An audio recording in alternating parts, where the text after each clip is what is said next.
Bethsaida ஊர்ல 2 சகோதரர்கள் வாழ்ந்து வந்தாங்க. இவங்களுடைய தொழில் என்னன்னா மீன் பிடிக்கிற தொழில். இவங்க மிகவும் தெய்வ பக்தி உள்ளவங்க. அதுல ஒரு ஆள் தான் அந்திரேயா, இன்னொரு ஆளு பேதுரு. இவங்களுடைய தந்தை யாருன்னா யோவான், தாயின் பெயர் வந்து யோகன்னா. இந்த அந்திரேயா என்ன பண்ணுவான்னா, தன்னுடைய வழக்கமான தொழில் முடிந்த பிறகு வனாந்திரத்துல சத்தம் எடுக்கிறதான அந்த யோவான் ஸ்நானன்கிட்ட போயிடுவாரு. அதாவது எவ்வளவு நல்ல குணம் பாருங்க. தன்னுடைய வேலை முடிந்த பிறகு தேவனுடைய சுவிசேஷத்தை கேட்கும்படியாக அவர் போய்விடுவாரு. இவர் தன்னுடைய ஒரு நிமிஷத்தை கூட வீணாக்கவே மாட்டார். யோவான் ஸ்நானனுக்கு இவர் மிகவும் நெருங்கிய சீஷன், மிகவும் நம்பிக்கைக்குரியவர். இயேசு கிறிஸ்து தமது 30வது வயதுல ஒரு நாள் யோவான் ஸ்நானன் கிட்ட பெத்தாபரா என்கிற இடத்துக்கு வந்து தண்ணீர்ல இறங்கி யோவான் ஸ்நானனால ஞான ஸ்நானம் பண்ணப்பட்டார்.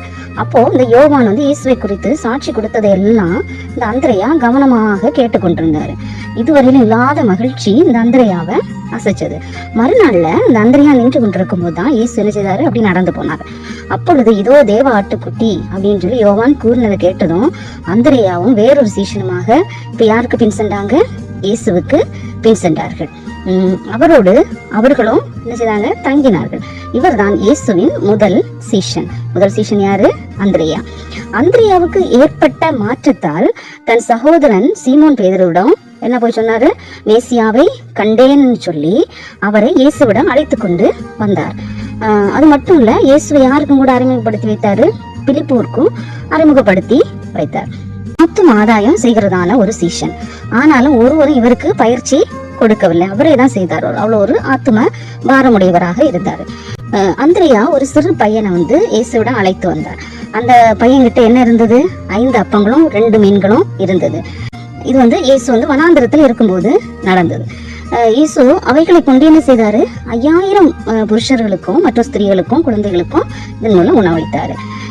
இயேசுவின் அற்புதம் வனாந்திரத்துல நடைபெற காரணமா இருந்தவர் யாரு, இந்த அந்திரேயா. இவ்வளவு பெரிய கூட்டத்திற்கு 5 அப்பமும் 2 மீன்களும் மட்டும் இருந்த பையனை ஏன் அழைத்து கொண்டு வந்தார்ன்றது நமக்கு தெரியல. கொஞ்சத்தையும் கொண்டு பெரிய காரியத்தை செய்ய இயேசுவால் முடியும் என்ற விசுவாசம் அவருக்குள்ளால இருந்திருக்கு. ஆனால் பேச்சிலே திறமைசாலியாக இருந்ததில்லை. ஏன்னா அவர் எந்த இடத்துலயும் பிரசங்கம் பண்ணதாக எல்லாம் தெரியவில்லை. தனித்தால் ஊழியம் செய்வதில் திறமை பெற்றிருந்தார். யோவான் சுவிசேஷத்துல அந்திரேயா அதிகமான இடங்கள்ல வந்து வெளிப்படுகிறார். இந்த இயேசு கிறிஸ்து அற்புதம் செய்த இடங்கள் எல்லாம் இந்த அந்திரேயா அனுச்சிதார காணப்படுகிறாரு. பிரதானமான 3 அப்போஸ்தலருக்கு பிறகு அடுத்த அனுபவம் அந்திரேயாவை சாருகிறது. இந்த பிரதானமான 3 அப்போஸ்தலர்கள் யாரு, பேதுரு, யோவான், யாக்கோபு.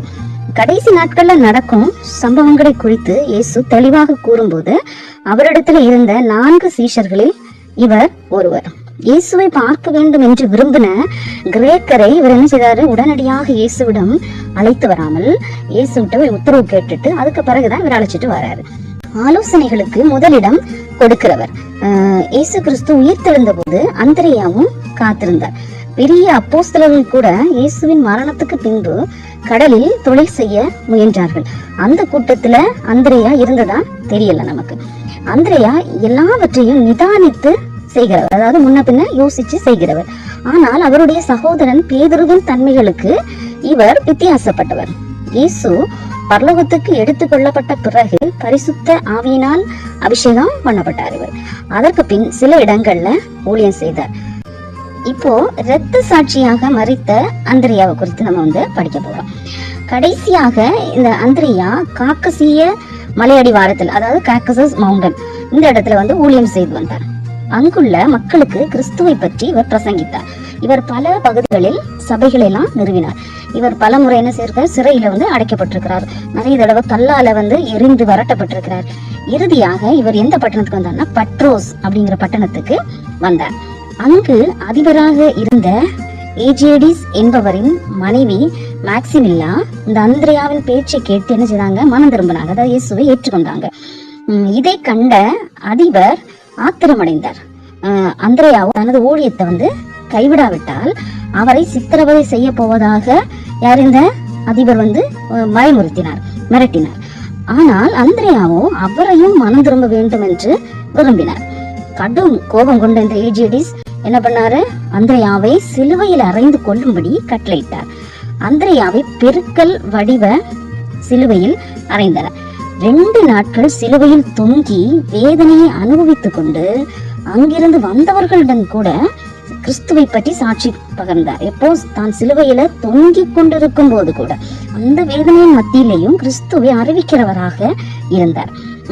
என்னை ஏற்றுக்கொள்ளும் கிறிஸ்து இயேசுவே, உம்மை நான் பார்த்தேன், உம்மை நான் நேசித்தேன், உம்மில் நான் இருக்கிறேன், உமது நித்திய ஆளுகையின் சமாதானத்தில் என் ஆவியை ஏற்றுக்கொள்ளும் என்று ஜெபித்து தனது ஆவியை விட்டார் இந்த முதல் சீஷன் அந்திரேயா. இங்கிலாந்து நாட்டு கொடியில் புனித அந்திரேயாவின் சிலுவை என்று அழைக்கப்படும் பெருக்கல் எக்ஸ் வடிவ சிலுவை குறி காணப்படுகிறது. நம்முடைய தேவனாகிய கர்த்தர் இயேசுவை நமக்காக இந்த உலகத்துல அனுப்பினார். அவர் நமக்காக ஒரு பெரிய இடத்தை பரலோகத்துல ஆயத்தம் பண்ணி வைத்திருக்கிறார். அந்த பரலோக ராஜ்ய தரிசனம் நமக்கு இருக்குமா? அந்த உலகத்தின் பாடல் நமக்கு பெருசாக தெரியவே செய்யாது. அப்படிதான் இயேசு சீஷர்கள் எல்லாரும் அந்த பரம தரிசனத்தை உடையவர்களாக இருந்தனால அவங்களுடைய சரீரத்துல எவ்வளவு சித்திரவதைகள் பட்டிருந்தா கூட அதை அவங்க பொருட்படுத்தவே இல்லை. நாமும் அதே போல மாறுவதற்கு ஆண்டவரிடத்துல கிருபையை கேட்போமா? Okay, god bless you.